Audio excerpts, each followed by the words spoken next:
Estou lendo um estudo acerca de Eclesiastes, a partir do capítulo 9.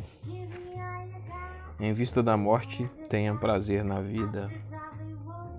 Continuando na sua consideração da falta de qualquer ordem moral na vida, o autor só encontra consolo parcial no conhecimento do controle soberano de Deus.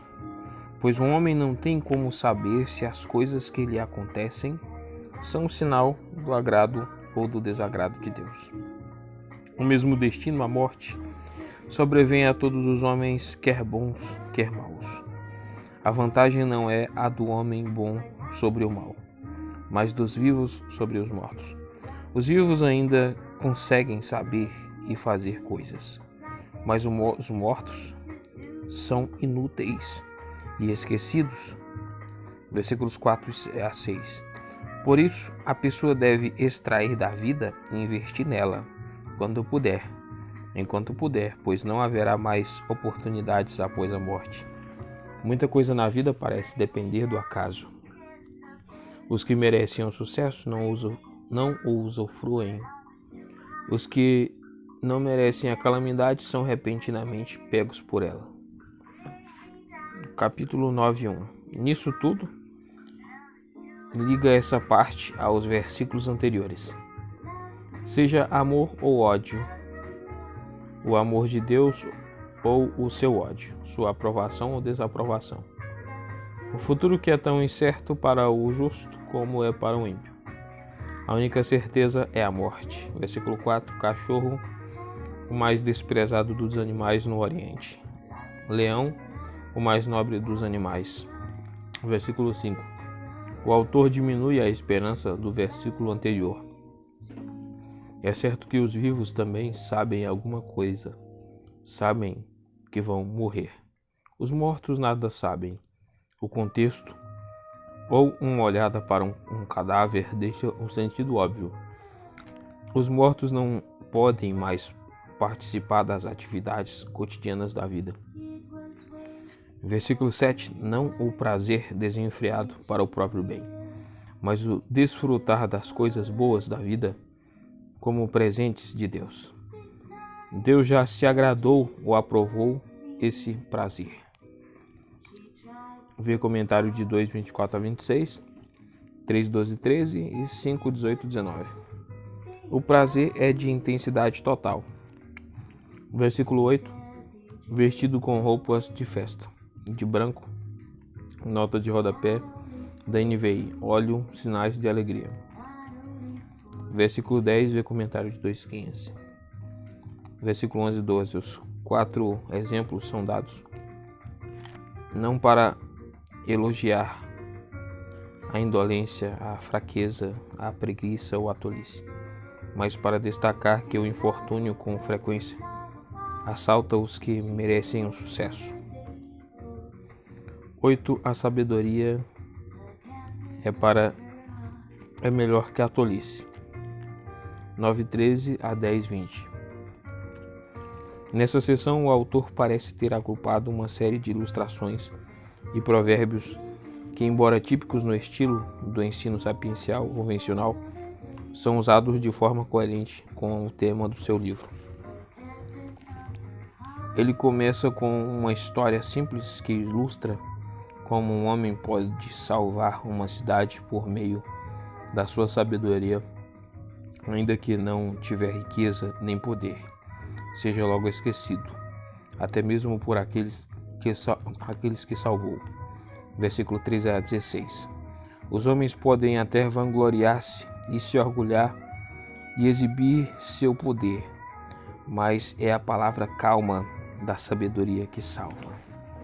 Por meio de um pouco de tolice, muita coisa boa pode ser destruída. A tolice sempre torna o homem propenso a fazer as coisas erradas e o marcam e destacam como tolo aos olhos de todos.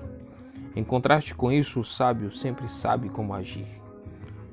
O cortesão sábio, por exemplo, não vai entrar em pânico diante de uma explosão de raiva do rei, mas vai manter a compostura e assim evitar cometer um erro grave.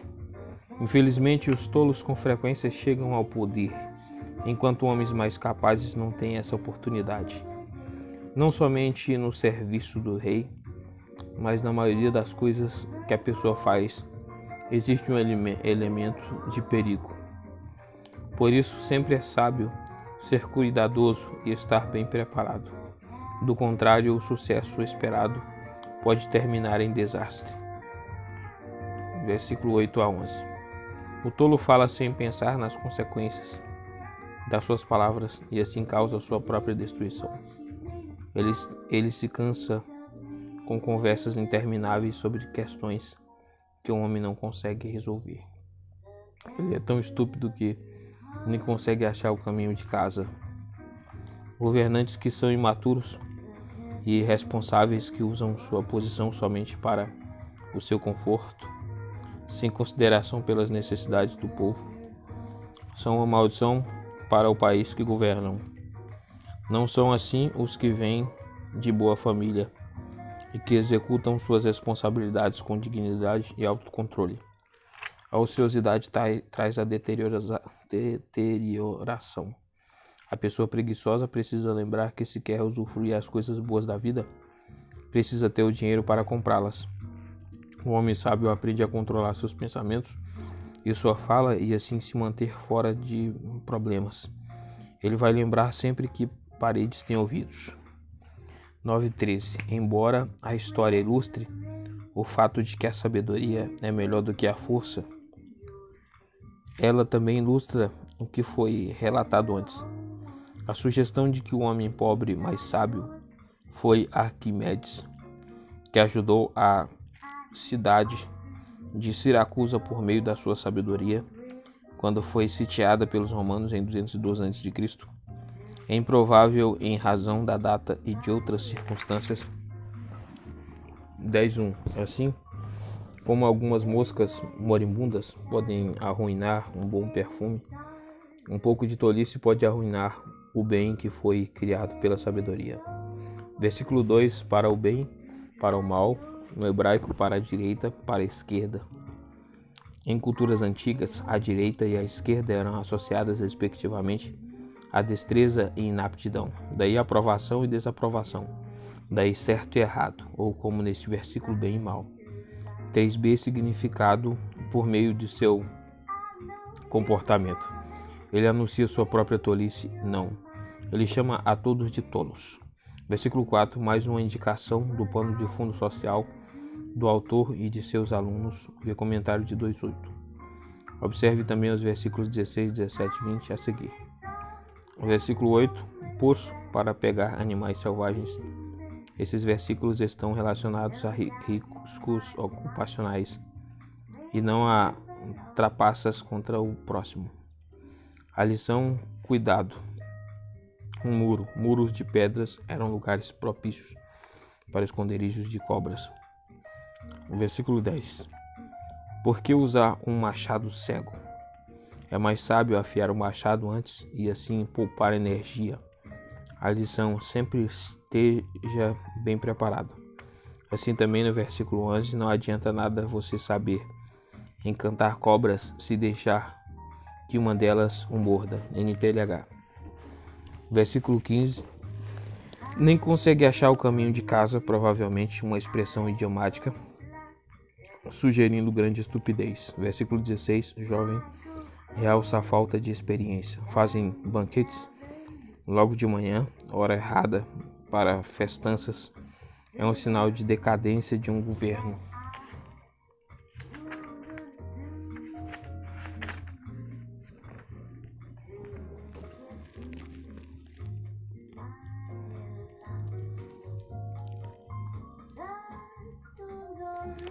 Versículo 17, de origem nobre. Um homem especialmente preparado para a posição, em contraste com o principiante imaturo. Do versículo 16, come no tempo devido. Versículo 19, divertir, BJ, rir. A ideia é prazer, tudo se paga com dinheiro. É o dinheiro que provê a comida e a bebida mencionadas anteriormente, de modo que o dinheiro pode contribuir para o prazer. Versículo 20. em pensamento, o perigo de nutrir pensamentos maus é que a pessoa pode, num momento de descuido, deixar escapar o que mais tarde vai causar remorso. Em seu quarto, em particular, seres alados, provavelmente um ditado popular. 3. Tenha uma atitude positiva em relação à vida. 11:1 a 12:14. Primeiro, seja ousado apesar das incertezas. 11 do 1 a 8. Como sempre,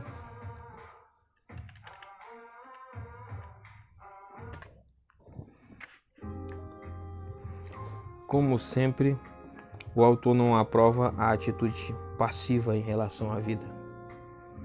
Ele admite que há muitas incertezas na vida, mas isso não é razão para se negar a agir de forma positiva. Não importa o que o homem decide fazer, ele precisa enfrentar sua tarefa com ousadia. Apesar dos riscos, acreditando que isso vai produzir os resultados desejados no devido tempo. No entanto, ele deve distribuir seus recursos e não concentrá-los em um lugar. Se então for pego de surpresa por algum infortúnio, não vai perder tudo. A própria natureza mostra ao homem que há muitas coisas sobre as quais ele não tem controle e que não conhece. Se ele esperar até ter certeza completa para agir, nunca vai agir. Sua atitude precisa ser positiva. Ele precisa ser diligente e otimista. Assim como o agricultor deve passar o dia trabalhando apesar das incertezas do tempo, o homem precisa aproveitar ao máximo a oportunidade de desfrutar da vida enquanto está acesa a luz do dia da vida, pois a longa noite da morte está se aproximando. 11.1 tem sido interpretado de diversas maneiras. Tradicionalmente, ele era compreendido como referência à generosidade. Quem for generoso com os outros, um dia será o recipiente da generosidade. À luz do contexto, parece mais provável referir-se a empreendimentos nos negócios. Sobre as águas, alguns comentaristas veem aqui uma referência ao comércio marítimo. Versículo 2. Não coloque todos os seus ovos num único cesto. 7:8. Uma expressão idiomática que significa vários, muitos. Versículo 3. O homem não pode mudar as leis da natureza. O que precisa acontecer, vai acontecer. E o que aconteceu precisa ser aceito. Scott. Versículo 4. Não adie atividades necessárias com a desculpa de que você não está certo, se as condições vão ser favoráveis. Versículo 6.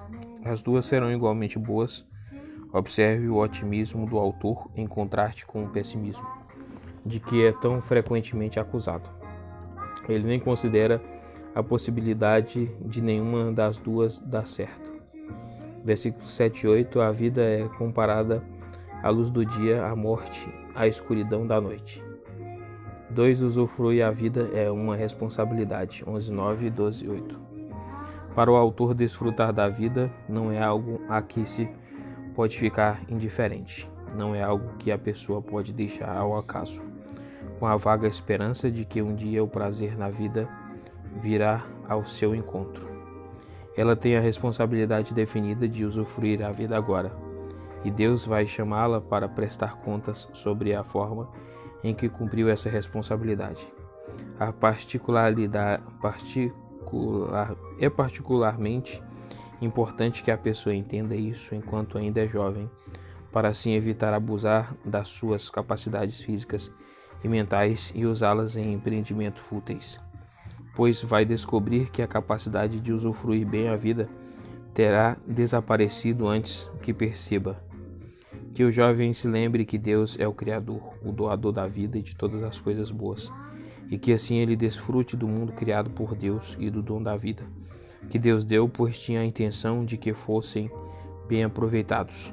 Será tarde demais quando chegarem os dias da velhice e os dias ensolarados tiverem passado para sempre. O autor compara o declínio da velhice à deterioração de uma casa antes tão imponente.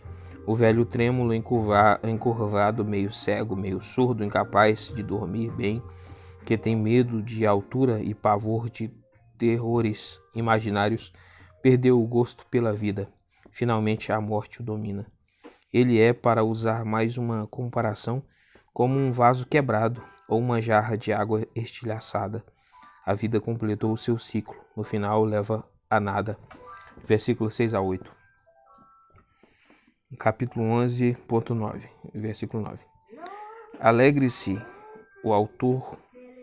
Não é capítulo não, aqui é versículo, né? Não, é 11 mesmo aqui, 11. 11.9, certo. Então, versículo 9. Alegre-se o autor, continua o tema do versículo 8, segundo o qual ter prazer na vida é um imperativo. Versículo 10. Passageiros, no hebraico é usado a palavra já conhecida vaidade, ara, inutilidade, nvi. Nesse contexto, ela tem o significado de um sopro fugaz, gordis. 12.1 Criador, não meramente um sinônimo de Deus, mas a ênfase no fato de que ele é Criador. O versículo é o clímax das ordens repetidas de que se deve usufruir os presentes do Criador. Vê também a introdução, o significado do livro. Versículo 2 a 6. Embora haja um consenso há muito tempo de que nesses versículos temos uma alegoria da velhice, ainda não há consenso acerca dos detalhes. Os esquemas que tentam encaixar todos os detalhes num retrato coerente e completo, além de ingênuos, não são convincentes. A De Pauwer fez uma coletânea e classificação de 176 sugestões equivalentes. É de se duvidar que o autor tenha tido a intenção de dar um sentido alegórico a todos os detalhes. Para complicar as coisas ainda mais, ele misturou suas imagens e inseriu algumas descrições literais. Mas, apesar disso, a direção geral está clara. Versículo 2. A luz que desvanece na velhice. Agora não há mais a possibilidade de que as nuvens passem ou que o sol volte a brilhar. Versículo 3. As características da casa decaída correspondem à força decadente do homem ou mulher, idoso, mãos trêmulas, pernas tortas, poucos dentes, visão embaçada e audição deficiente. Versículo 4. Quando o barulho das aves o fizer despertar, ele já não consegue dormir bem. O som de todas as canções lhe parece fraco. Ele perdeu a capacidade de cantar ou de apreciar a música. Versículo 5. Quando florir a amendoeira, o seu cabelo fica branco. O gafanhoto for um peso. Ele está encurvando e só consegue caminhar com grande dificuldade. E o desejo já não se despertar. Não tem mais apetite sexual. Lar eterno, a morte. Versículo 6. Temos aqui dois retratos da morte. Letra A. O cordão que segura a lâmpada é cortado, e por isso a lâmpada cai e o seu bojo se quebra. Letra B. A roda usada para tirar água do poço quebra, e o cântaro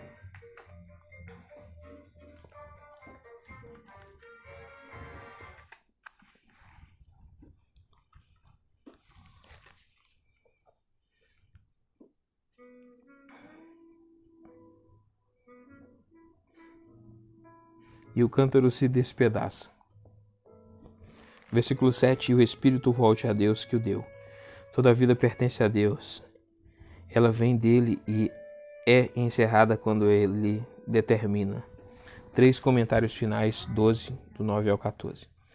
A mudança da primeira para a terceira pessoa sugere que essas notas de rodapé biográficas podem ter sido acrescentadas por outro escritor, provavelmente um dos contemporâneos do autor, talvez um dos seus antigos alunos. O nosso autor não somente ensinava profissionalmente nas escolas de sabedoria, mas também ensinava ao povo comum. Ele preparou seu ensino com cuidado, selecionando ditados de sabedoria tradicionais para combiná-los com os seus, e o apresentou de forma útil e instrutiva para os seus ouvintes.